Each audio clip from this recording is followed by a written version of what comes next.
1 Samuel 6, versão King James atualizada.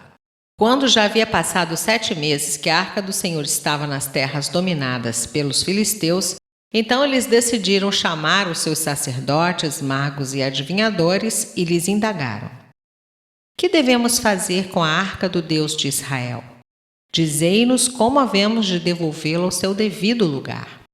Então aqueles sábios lhes orientaram: se desejais devolver adequadamente a arca do Deus de Israel, não a envieis vazia, porém mandai com ela uma oferta generosa pela reparação de culpa. Assim sereis curados e sabereis por que a mão do Deus de Israel persiste em castigá-los. Diante disso, os líderes filisteus perguntaram: mas qual deve ser a reparação que haveremos de pagar?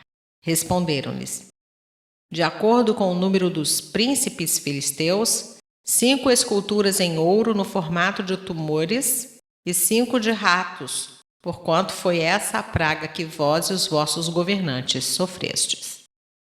Fazei imagens dos vossos tumores e imagem dos vossos ratos que devastam a vossa terra e dai glória ao Deus de Israel.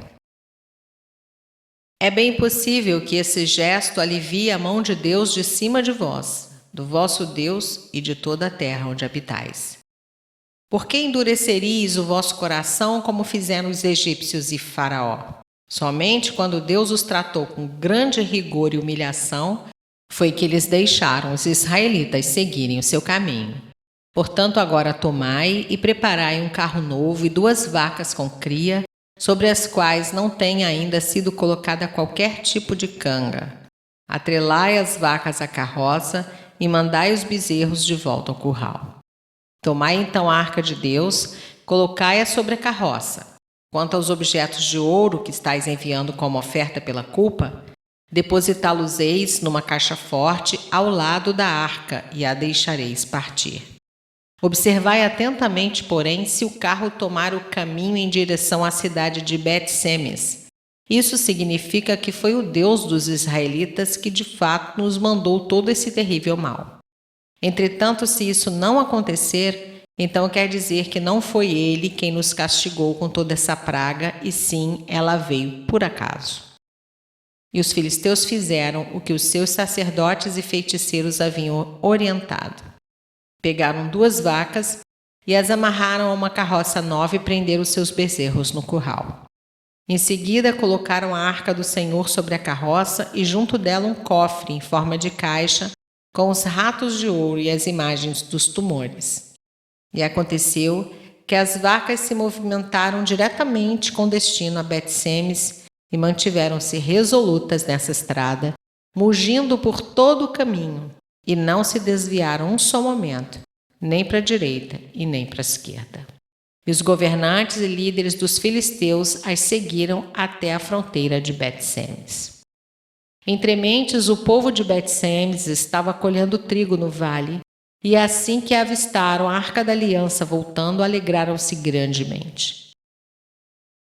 Aquele carro filisteu, puxado pelas 2 vacas, chegou ao campo de Josué de Bet-Semes, e ali parou ao lado de uma grande rocha. Em seguida, cortaram toda a madeira da carroça para o fogo e ofereceram as vacas em holocausto a Yahvé.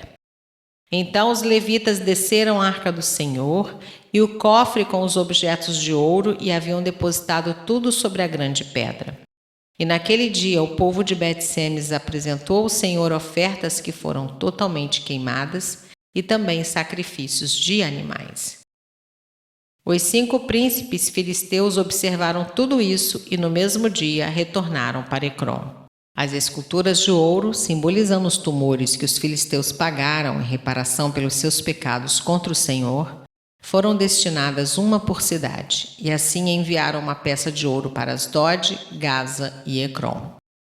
O número dos ratos de ouro foi de acordo com o número de cidades filisteias que pertenciam aos 5 príncipes filisteus, isto é, tanto as cidades fortificadas, protegidas por muralhas, como as aldeias e povoados vizinhos.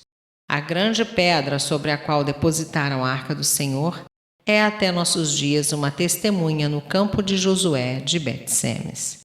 No entanto, 70 homens de Bet-Semes, sendo que 50 deles eram daqueles que andam aos milhares, filhos de Jeconias, cometeram o pecado de olhar para dentro da arca de Yahvé. E por esse motivo o Senhor os matou. E o povo muito se lamentou, chorou e ficou de luto por causa dessa grande matança que Deus fez cair sobre sua gente. Então os habitantes de Bet-Semes exclamaram: quem poderá de agora em diante permanecer na presença de Yahvé, o Deus Santo? Para quem deveremos enviar a sua arca a fim de que ele se afaste de nós? Em seguida mandaram mensageiros aos moradores de Quiriat-Jearim com essas palavras: os filisteus restituíram a arca da aliança do Eterno. Descei, portanto, e levai-a para vós.